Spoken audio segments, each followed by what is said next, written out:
ಗೃಹಲಕ್ಷ್ಮಿ ಹಣ ಹೂಡಿಕೆಗೆ ಸಂಘಗಳ ರಚನೆ ಶ್ಯೂರಿಟಿ ಇಲ್ಲದೆ ಸಿಗಲಿದೆ ಕಡಿಮೆ ಬಡ್ಡಿ ದರದ ಸಾಲ ಯಾವಾಗಿಂದ ಜಾರಿ ಗೊತ್ತಾ? ಹೌದು, ರಾಜ್ಯದಲ್ಲಿ ಗೃಹಲಕ್ಷ್ಮಿ ಯೋಜನೆಯ ಫಲಾನುಭವಿಗಳಿಗೆ ಗೃಹಲಕ್ಷ್ಮಿ ಸಂಘಗಳು ಪ್ರಾರಂಭವಾಗಲಿವೆ.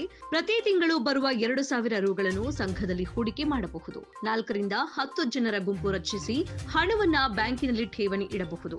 ಇದರಿಂದ ಸ್ವ ಉದ್ಯೋಗ ಪ್ರಾರಂಭಿಸಲು ಬ್ಯಾಂಕಿನಿಂದ ಸಾಲ ಪಡೆಯಲು ಅವಕಾಶವಿದೆ. ಕೃಷಿ ಉಪಕರಣ ಖರೀದಿಸಲು ಅಥವಾ ಹೋಟೆಲ್ ತೆರೆಯಲು ಕಡಿಮೆ ಬಡ್ಡಿ ದರದಲ್ಲಿ ಸಾಲ ಸೌಲಭ್ಯ ಸಿಗಲಿದೆ. ಈಗಾಗಲೇ ನಬಾರ್ಡ್ನೊಂದಿಗೆ ಮಾತುಕತೆ ನಡೆಸಲಾಗಿದೆ. ಹೌದು, ಗೃಹಲಕ್ಷ್ಮಿ ಯೋಜನೆಯಡಿ ಮನೆ ಯಜಮಾನಿಯರು ಪ್ರತಿ ತಿಂಗಳು ಪಡೆಯುವ 2,000 ರುಗಳನ್ನ ಸಂಘಗಳಲ್ಲಿ ಹೂಡಿಕೆ ಮಾಡಿ ಸ್ವ ಉದ್ಯೋಗದೊಂದಿಗೆ ಮತ್ತಷ್ಟು ಹಣ ಸಂಪಾದಿಸಿ ಆರ್ಥಿಕವಾಗಿ ಸಬಲಗೊಳಿಸಲು ಸಂಘಗಳು ನೆರವಾಗಲಿದೆ.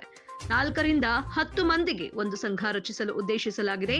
ಸಂಘಗಳ ಸದಸ್ಯರು ತಮಗೆ ಬರುವ 2,000 ರುಗಳನ್ನ ಬ್ಯಾಂಕ್ನಲ್ಲಿ ಕಟ್ಟಿದ್ರೆ ಅಷ್ಟು ಜನರ ಹಣ 96,000. 10 ಜನರ ವಾರ್ಷಿಕ ಹಣವಾದ್ರೆ 2.40 ಲಕ್ಷದ ರು ಜೊತೆಗೆ ಬ್ಯಾಂಕಿನಿಂದ 3 ರಿಂದ 5 ಲಕ್ಷ ರುವರೆಗೆ ತಂಡಕ್ಕೆ ಸಾಲ ಸೌಲಭ್ಯ ಸಿಗಲಿದೆ. ಈ ಸಂಘದ ಯಜಮಾನಿಯರು ಆ ಹಣವನ್ನ ಬಳಸಿಕೊಂಡು ಕೃಷಿ ಯಂತ್ರೋಪಕರಣಗಳನ್ನ ಖರೀದಿಸಬಹುದು ಅಥವಾ ತಮಗೆ ಸೂಕ್ತವಾದ ಯಾವುದೇ ಉದ್ಯಮವನ್ನ ಆರಂಭಿಸಬಹುದು. ರಾಜ್ಯದಲ್ಲಿ ಗೃಹಲಕ್ಷ್ಮಿ ಯೋಜನೆಯಡಿ 1.24 ಕೋಟಿ ಮಹಿಳಾ ಫಲಾನುಭವಿಗಳಿದ್ದಾರೆ. ಪ್ರತಿ ತಿಂಗಳು ಸಂದಾಯವಾಗುತ್ತಿರುವ 2,000 ರುಗಳನ್ನು ಇನ್ನಷ್ಟು ಸದುಪಯೋಗಪಡಿಸಿಕೊಳ್ಳುವ ನಿಟ್ಟಿನಲ್ಲಿ ಮಹಿಳಾ ಮತ್ತು ಮಕ್ಕಳ ಅಭಿವೃದ್ಧಿ ಇಲಾಖೆಯ ಮೂಲಕ ಗೃಹಲಕ್ಷ್ಮಿ ಸಂಘಗಳನ್ನು ರಚಿಸಲು ಉದ್ದೇಶಿಸಿದೆ. ಈ ಮೂಲಕ ಯಜಮಾನಿಯರನ್ನು ಆರ್ಥಿಕವಾಗಿ ಇನ್ನಷ್ಟು ಸದೃಢರನ್ನಾಗಿ ಮಾಡುವುದೇ ಗೃಹಲಕ್ಷ್ಮಿ ಸಂಘಗಳ ಉದ್ದೇಶವಾಗಿದೆ.